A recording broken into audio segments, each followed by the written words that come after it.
Yes, it's 05 now, so I think we can get started. And hopefully everyone who wanted to be in the time limits have joined. So yes, we will get started. And hello, and welcome to our GDSC at LUT info session. And we are very excited that you joined us, and trust me, it will be a very productive Saturday for you. Well, firstly, because you have decided to join us today. As you have probably seen from our multiple posts, the purpose of this session is just I would say that it can be a coffee break, So it's for us to get better and for you to get to know us better. So we will talk about the GDSC program as a whole, why we started this club, what is our aims, and just to think about how we will proceed in the future and how you can be an active member of our club. So we will start with just as I said, GDSC definition. And yeah, so basically GDSC is a club. And I would define a club as a bunch of people coming together to make cool stuff. But as it is a pretty general characteristic, we are mostly based on Google developer technologies. So stuff like Firebase, ML, web, and so on. We will talk about it later, and you'll see more information on that from our tech core team members. So there is that, and we're basically more aimed at programming, and it doesn't matter what programming level you are on. You're always welcome to excel your skills, or even if you're an intermediate programmer or you have some experience, I really do believe that everyone will have it to learn something new and to just have fun. So as it says here in this very nice equation, so GDSC is like a bridge between a theory and practice. So it's basically a club that helps students to learn and work with their communities or with their friends to solve some problems or to build applications and just to do some cool stuff related to programming, for example. And us as a team, we're GDSC core team, we are helping you to build that bridge. So the bridge between theory and practice in our sessions, hackathons, workshops, tech sessions or other related events for you to acquire some theory. But so with this amazing information, we can get started and meet ourselves basically, because now we will talk about who are in our core team and who we are, yeah, basically. So here's the slide that was a good info about ourselves. But yeah, you can't really see my picture, but you can see my face now. So I'm the lead of this GDSC. And as you can tell, I'm very good with technology. And they really like to throw me out. So yeah, well, basically I established a bridge between Google and what information and opportunities they give us as a club. And I implement them on our club, directly, basically. And then I'm also involved as Tamara in social media aspects. So if you see some posts and some general pictures, this is us. This is us working, basically. And then we have our amazing tech management department, because these guys are, they're working on tech events, and they will provide you guys with the best events on technologies and workshops and so on. So you will hear from them a bit later. But this is our tech management, and we have Gabriel for our event management and partnerships. And right now he's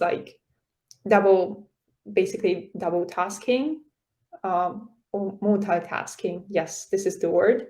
And he's working on making us as members of the student union right now. So it's going very, very well, and we hope that we'll have the chance to share some of the insights as we have been, like about our meetings and stuff, and keep you guys updated. So next up, what is our plan with all this bunch of information? What is our plan, and what do we want to do, basically? So I will hand it over to Gabrielle. Thank you, Evgenia. Okay, what's our plan? Basically, our plan is to help our club members to participate in the Google Solution Challenge. Okay, and what is the solution? The Solution Challenge. Please, the next slide.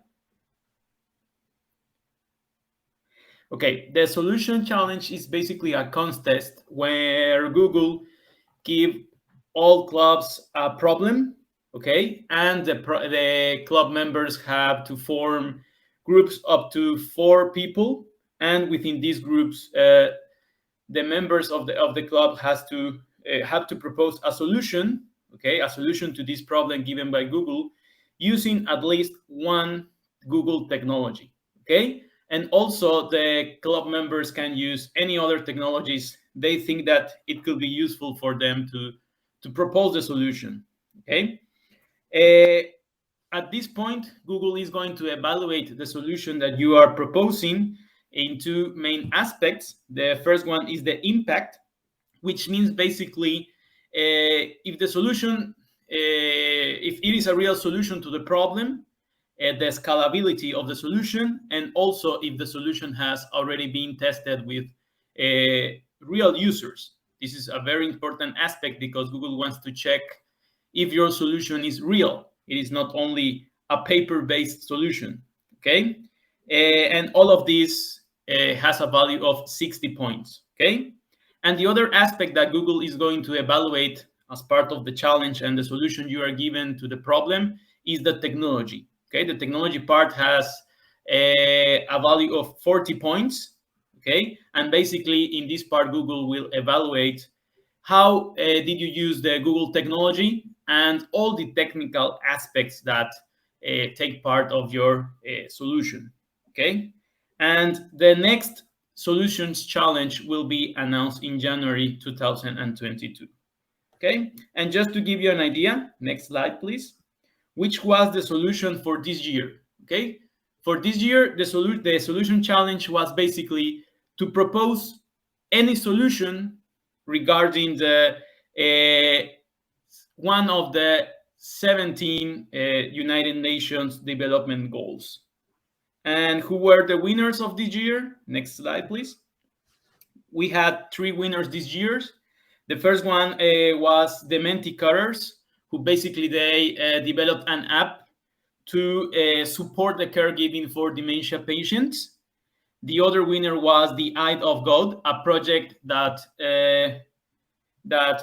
make a hardware-software interaction in order to build an easy-to-use navigation system to support visually impaired to move without any assistance.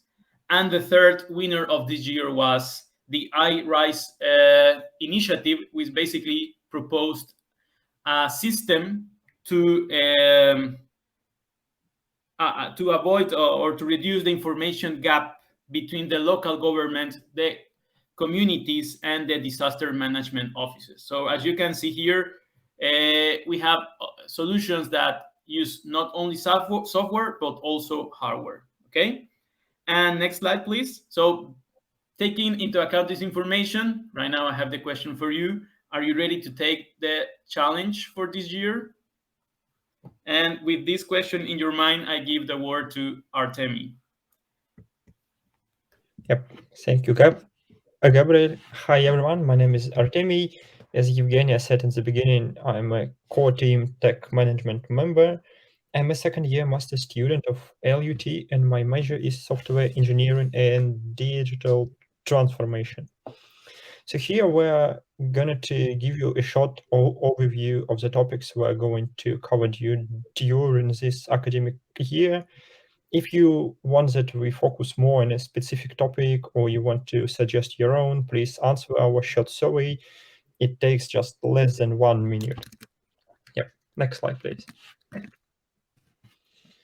So now we offer you these 5 topics in our technical domain. There are Android development, machine learning, front-end basics, Power BI, and Firebase. And next, we just tell you a brief overview about these topics here. Next slide, please. So the first topic is about Android development. Here, we'll tell you how to create simple Android application, discuss an application lifecycle, data transfer, and user interface.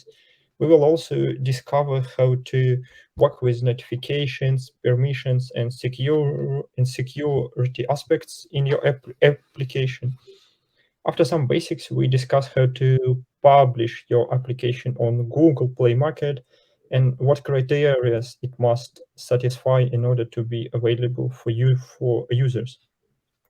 So our main instruments here will be Java and Kotlin programming languages and Android Studio IDE. Here we also free to test our application on simulators or using physical devices. Yep, next slide, please. And the second topic is about machine learning. In the beginning, we provide you some mathematical basics, which is necessary for further understanding. And our main instrument here will be a TensorFlow. TensorFlow is a complex open source platform powered by Google. It can be used across a range of tasks, but has a particular focus on designing, training, and analysis of deep neural networks. It's quite easy to start using it by launching just Colab networks right in your browser.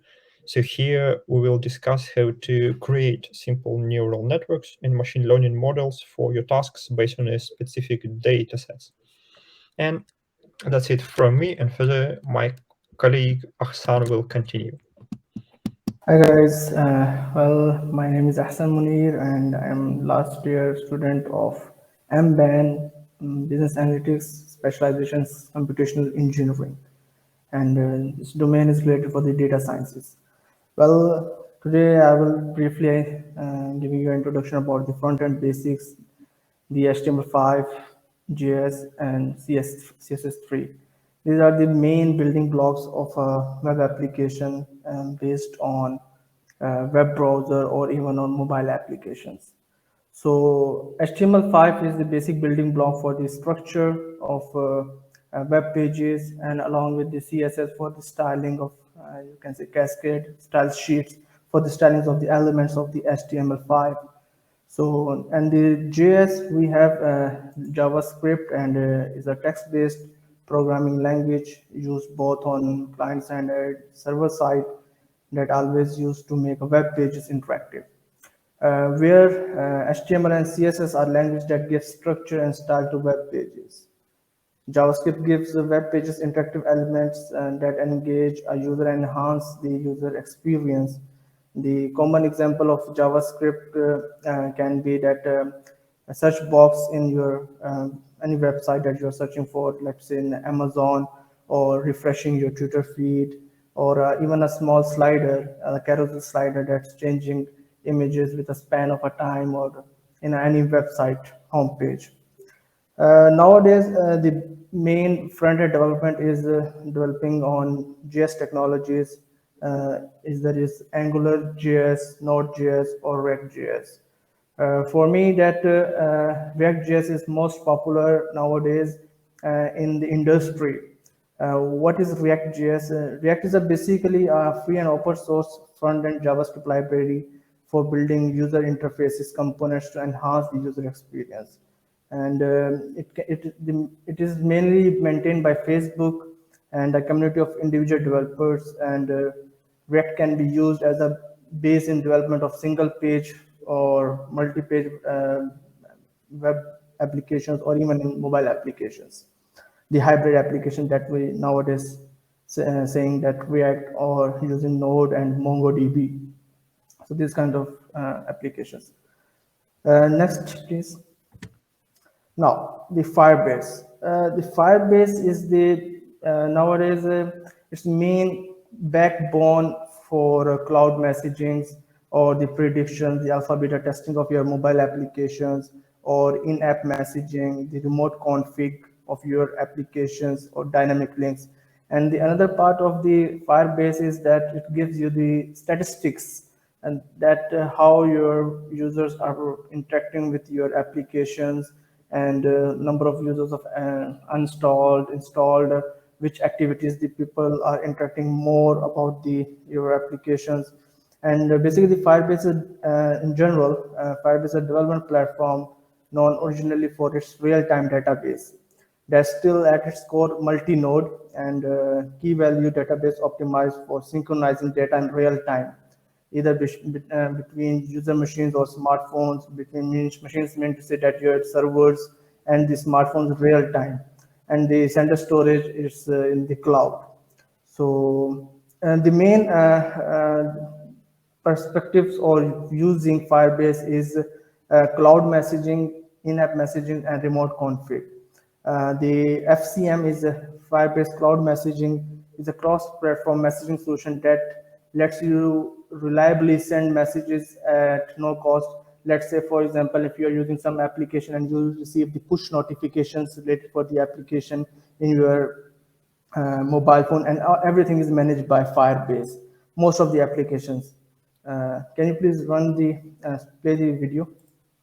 It's a small video. I'm not sure because I just don't want to get kicked out as I was last time. So Ahsan, yes, I will ask for your permission not to roll the video. Okay, we will share it in the chat. Yeah, so we will share it, and I think you perfectly covered the topic itself. So next, please. Oh, it runs, and I'm still here. I think we can do that. Firebase makes sending messages to your users easy with Firebase Cloud Messaging. It's a free service that allows you to send messages to your users' apps across a variety of platforms. Messages can be addressed to single devices, groups of devices, or even topics. Building a notifications or messaging system with Firebase Cloud Messaging is easy. First, you register your user's app instance with the Firebase Cloud Messaging servers. Then, on your server, you write code that allows you to address these devices by ID, group, or topic, and which tells the Firebase Cloud Messaging server to send the messages for you. It's powerful, it's scalable, delivering hundreds of billions of messages per day, with 95% of messages being delivered within 250 milliseconds to connected devices across many different platforms. It's that easy, it's that powerful. Firebase Cloud Messaging. Yeah, I think as long as you don't go full screen, it is fine. Yep. Okay, that's great. Now, coming to the Power BI. Power BI is a business analytics service provided by Microsoft, and it aims to provide the interactive visualization and business intelligence capabilities with an interface simply enough for end user to create their own reports and dashboards.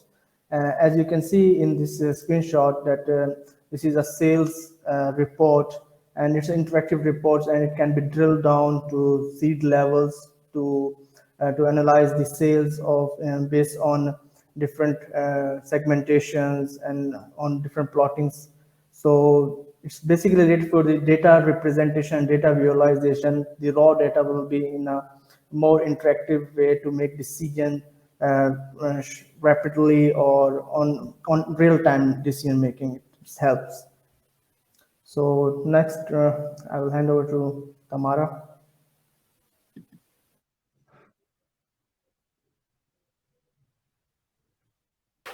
Hello everyone, can you hear me? Yes, we can. Yes, my name is Tamara Ahmed, and I'm a final year master's student and studying GMIT, Global Management of Innovation and Technology, under Industrial Engineering and Management Department at LUT University. And I'm here to be a part of this core team and just describe how will we operate with our team. And in this academic year, we are planning to hold 2 or 3 technical sessions in a month. And in addition, there will be an open lecture with university professors, alumni, and even Google employees. And we will also notify you about upcoming Google events and hackathons, and maybe workshops which might be interesting for you, right? So follow us in social media and stay up to date. You can find the links in the comments. And let's go to the timeline. Yeah, this one, thanks. Here is our timeline for like planning. We are planning to have two campaigns where we discuss two technologies, technical topics in details, and it's our plan, but we are open to all your ideas, whether you want to discuss other topics with us, and maybe you can show your interest about any topics, or dive into any specific ones. Just feel free to contact us and offer your ideas as soon as possible. And in January, Google will announce 2022 solution challenge problems, and everyone can join and create a team and start working with the project. And Google Solution Challenge is a good chance to realize your ideas, and please apply your knowledge in practice, and get a cool project management, and you can build a great team working experience. And it also might become a good point in your CV. Sound exciting, right? Okay, next page, please. Yeah. Oh, here is our next technical session will be on GitHub. But what is GitHub? Like, GitHub is a most popular provider of internet hosting of software development and version control using Git, and millions of developers around the world are using GitHub to work together anywhere with their project. And in our technical session, we will cover this, and cover the core functionality of the GitHub, and namely version control, version control management. And we show you how to work on non-complex project in a development team without redundant files copying. And I can add another thing is we will talk about project security, how to make your repository public or private, and who are able to contribute to our project, and so on. And please reach us anytime. Like, we are really happy to have you. And thank you. Yes, so thank you, Tamara. This was all for our technical part. And now, as promised, here you can claim your first badge, and you can just scan a QR code, and there will be also a link right now posted in the chat. So you can just click on the link, and it will forward you to the page where it will add this badge into your Google Developers profile. And this is why we asked you to create an account on Google Developers, so that you can stay updated on our events, get some cool emails, surveys, and stuff. And also because, badges are quite nice, and I think quite a lot of people like them. So in this case, this is a badge for you as a member of our club. And as you have probably seen, if you have explored your Google Developers profile a bit further, there are placeholders for your badges. So you can just collect different badges, and this is just one of them. And I guess this can be your first one. So yeah, just scan a QR code or access it through the link. And if you're not able to do that right now, we will also send you a recap email, and there will be all the links that we have shared today. So don't worry if you can't do it right now. You will do it later, or you can just contact us directly. So this is quite the end of our sessions, and this is exactly the time to ask some questions if you have any. I don't know, about the club, about the core team members, about membership and stuff like that, or I don't know, any questions that you might have. if you don't want like to turn on your mic or something like that, just write the questions in the chat as well. And yeah, follow us on social media. That we will be posting some updates and some, I don't know, perks there as well. And there's also a QR code to our survey that I believe Artemi mentioned. So with this survey, we will be able to understand our audience, you, and what is your level of programming and what topics you're most interested in. And of course, there is also an option to include your own topic that you want to propose. And yes, so if there are any questions right now, you can just ask them. I think we can just like do a several second courage, I don't know, minute, just for people to maybe to think about the question or yeah, have the courage to ask it. But if you don't have questions right now, that's perfectly fine. I'll do a second attempt and ask if there are any questions right now that you want to ask.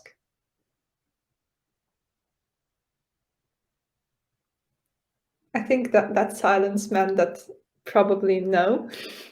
So, okay, yeah. I think right now we can just do a small recap of the GDSC, especially when now I know that you don't need to go like full screen on video. And we can just watch this short video on GDSC, as I promised, because I got kicked out the first time. And I think this will be a nice overall review of the information that we gave you today. And yeah, some food for thought, I would say.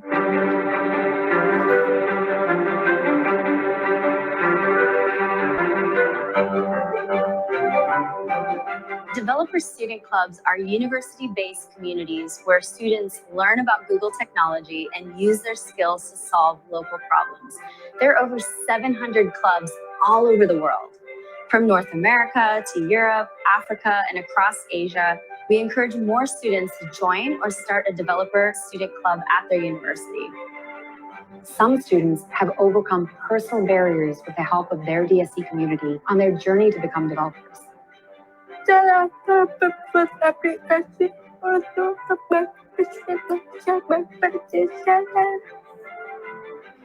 clubs, student developers learn through hands-on workshops. They then identify challenges faced by local businesses, NGOs, and sometimes even their own universities and build real solutions for real problems.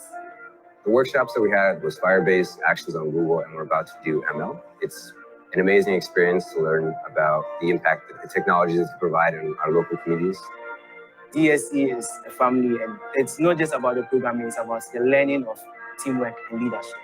A lot of villages face the problem of water, farming, floods.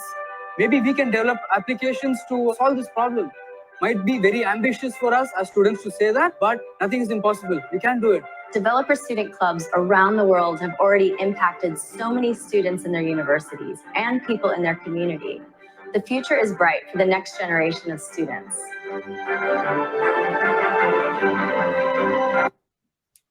So there's that for the video. And I hope, I mean, my team and I hope that you had a great time, a productive morning or day, I should say. And we will keep you up our future events and the upcoming sessions through our chapter page and social media. And I just want to stress that it doesn't matter what programming level you are, what you're up to, like if you're, I don't know, if you're into photography or drinking tea, you're all welcome in our club, and you can reach out to us. And as Tamara mentioned, submit some of your knowledge, and if you want to share some of your skills, we can also organize a workshop. It's no problem, and I think we are only limited by our own imagination and the Finnish laws, of course. So this is it for the presentation, and we hope that you had a great time with us.